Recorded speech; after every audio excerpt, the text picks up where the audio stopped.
we don't do it, Russia or China will take over Greenland. Russia or China will take Greenland. দ্বিতীয় মেয়াদে white হাউসের দায়িত্ব নেওয়ার পর থেকেই যে কোনো উপায়ে গ্রিনল্যান্ড দখলের কথা বলে আসছেন যুক্তরাষ্ট্রের প্রেসিডেন্ট ডোনাল্ড ট্রাম্প। সামরিক অভিযান সহ তার সামনে একাধিক বিকল্প রয়েছে বলে মনে করছেন বিশ্লেষকরা।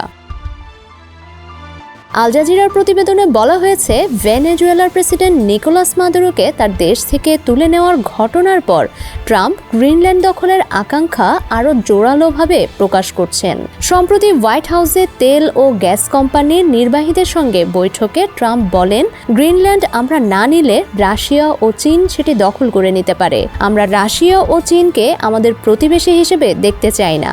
আমি একটি চুক্তি করতে চাই, সহজ উপায়ে না হলে আমরা শক্ত হাতে সেটা করতে চাই। কিভাবে তিনি গ্রিনল্যান্ড দখল করতে পারেন তা নিয়ে প্রশ্ন উঠেছে।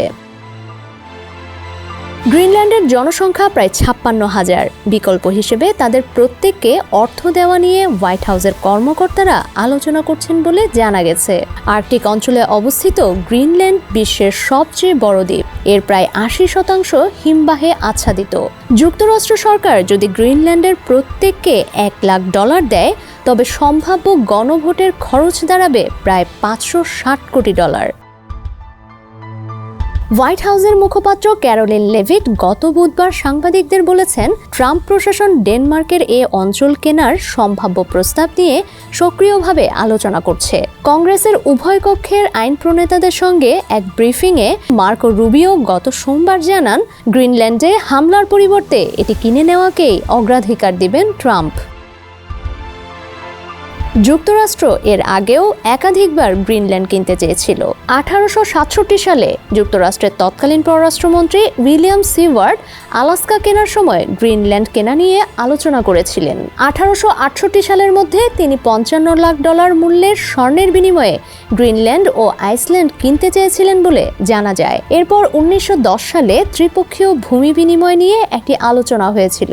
1946 সালে দ্বিতীয় বিশ্বযুদ্ধের পর আবারও একটি আনুষ্ঠানিক চেষ্টা করা হয়েছিল, কিন্তু তাদের কেউই সফল হতে পারেননি। রাজনৈতিক বিশ্লেষকরা বলছেন, গ্রিনল্যান্ড দখলের জন্য যুক্তরাষ্ট্রের কোনো হামলা ন্যাটো চুক্তির সরাসরি লঙ্ঘন হবে। তবে হোয়াইট হাউস জানিয়েছে, গ্রিনল্যান্ড দখলের জন্য সামরিক শক্তি ব্যবহার করা একটি সম্ভাব্য বিকল্প উপায় হতে পারে। ন্যাটো সহযোগী ডেনমার্কও বলেছে, এমন কোনো হামলা হলে ন্যাটো জোটের সম্পর্ক শেষ হয়ে যাবে। ট্রাম্প গ্রিনল্যান্ড দখলের প্রধান কারণ হিসেবে জাতীয় নিরাপত্তার কথা উল্লেখ করেছেন। গ্রিনল্যান্ডের মধ্য দিয়ে যুক্তরাষ্ট্র উত্তর আমেরিকা থেকে খুব সহজে ইউরোপে প্রবেশ করতে পারবে।